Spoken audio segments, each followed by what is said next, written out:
Hello friends, welcome to Disha's tasty kitchen.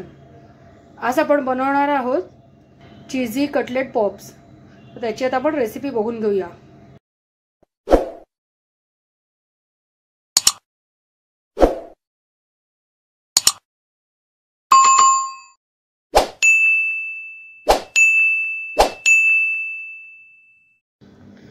सुरुवातीला मी इथे 1 inch 1 ते 1.5 इंच आलं घेतलेलं आहे। हे थोडे छोटे तुकडे केलेले आहेत।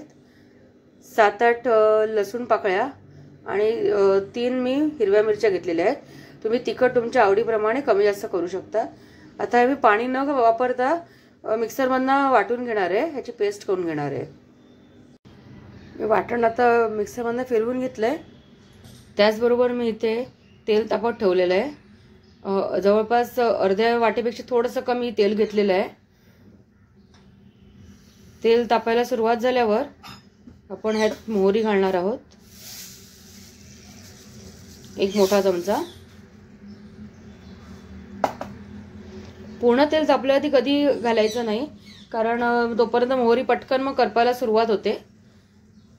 तेल तापायला सुरुवात झाल्यावरती बाकीचे इन्ग्रेडियंट घालेपर्यंत मोहरी आपली व्यवस्थित तडतडली जाते। त्यानंतर 1 चमचा जिरं आणि हे जे आपण वाटण केलं होतं त्यात घालते। गॅसचा फ्लेम मी एकदम कमी ठेवते, कारण आपले लसूण वगैरे तो व्यवस्थित शिजला जायला पाहिजे।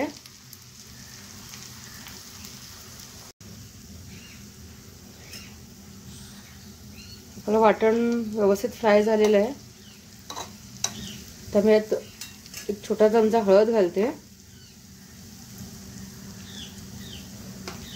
हळद घातल्यावर काही सेकंदात आपल्याला गॅस बंद करायचा आहे, नाहीतर मग ती करपेल। गॅस बंद करते मी आता। आता हे मिश्रण आपल्याला थोडं गार करून घ्यायचं आहे। आपली फोडणी जी बनवली होती ते मिश्रण गार होईपर्यंत आपण इथे बटाटे कुस्करून घेऊया। इथे मी 7-8 बटाटे घेतलेले आहेत।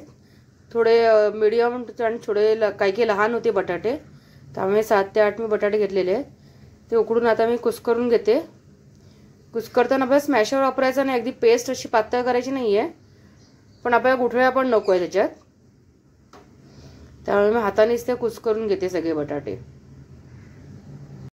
बटाटे मी आता बारीक कुस्करून घेतलेले आहेत। आपण जी फोडणी तयार करून घेतली आहे ती थोडी थंड झालेली आहे, ती मी यात घालते आणि व्यवस्थित मिक्स करून घेते।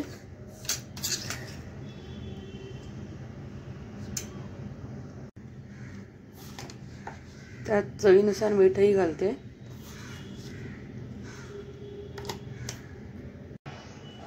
त्यात मी आता 1 वाटीभर कोथिंबीर मिक्स करते आणि व्यवस्थित मिक्स करून घेते।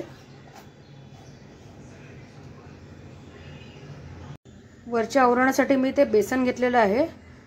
जवळपास 3 मध्यम वाट्या, म्हणजे मध्यम साईजच्या ज्या वाट्या असतात त्या 3 वाट्या बेसन घेतलेलं आहे। त्यात 1 वाटी बारीक रवा, बारीक रव्याने थोडा क्रिस्पीपणा येईल। त्यानंतर थोडीशी हळद जास्त घालायची नाही आहे, अगदी पाव चमचा।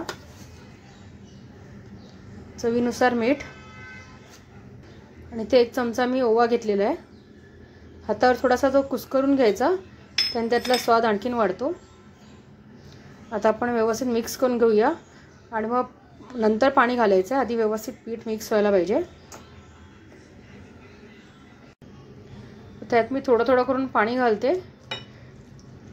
बटाटा भजीसाठी जेवढं पातळ पीठ असतं त्याप्रमाणे आपल्याला पातळ करायचं आहे। सर्व मी इथे मिक्स करून व्यवस्थित गुठळ्या राहणार नाही याची काळजी घेऊन पीठ मिक्स करून घेते।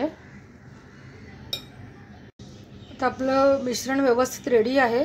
थोडं मी ते रेस्ट करायला ठेवते, कारण रवा आहे तो थोड्या वेळाने फुलेल तो, तर 15 मिनिटं मी रेस्ट करते। जर तुम्हाला नंतर मिश्रण घट्ट वाटलं तर त्याप्रमाणे मग तुम्ही थोडं पाणी ॲड करू शकता। मी आत्ताच थोडं पातळ केलेलं आहे, बघू शकता तुम्ही। ते थोड्या वेळाने जसा रवा घट्ट होईल, भिजेल, तसा तो आणखीन मिश्रण घट्ट होत जाईल।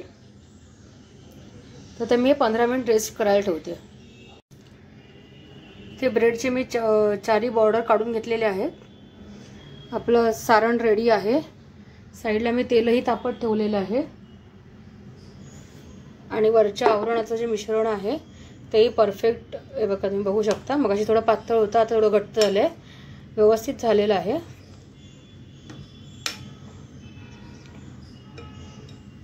आता आपण कटलेटला सुरुवात करूया.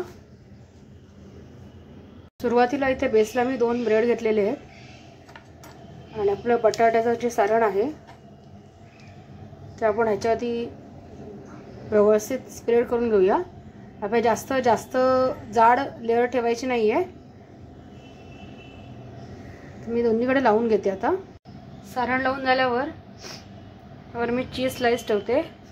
तुमच्याकडे चीज स्लाइस नसेल, मोझरेला चीज असेल तर तो पण किसून घालू शकतात, पण चीज स्लाइस असेल तर तो व्यवस्थित परफेक्ट राहतो. आणि आता ह्यावर आपण दुसरा ब्रेड ठेवायचा आहे.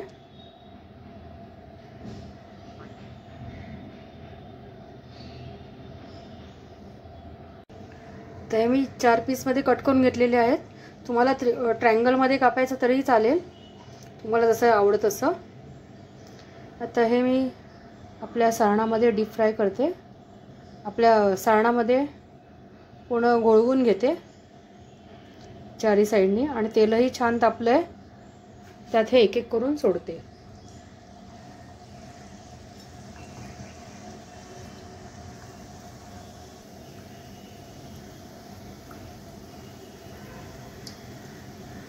आपल्याला मीडियम फ्लेमवरती तळायचं आहे.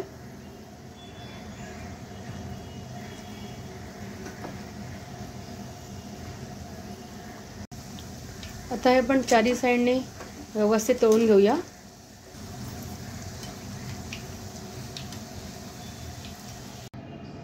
आपले चीजी कटलेट पॉप्स खाण्यासाठी रेडी आहेत. आपण आता ते छानपैकी सर्व करूया. फ्रेंड्स, आपले पॉप्स खाण्यासाठी रेडी आहेत. तुम्हाला कसा वाटला आजचा व्हिडिओ? आवडला असेल तर लाईक करा, शेअर करा, चॅनलला सबस्क्राईब करा आणि बेल बटनला क्लिक करा. थँक्यू.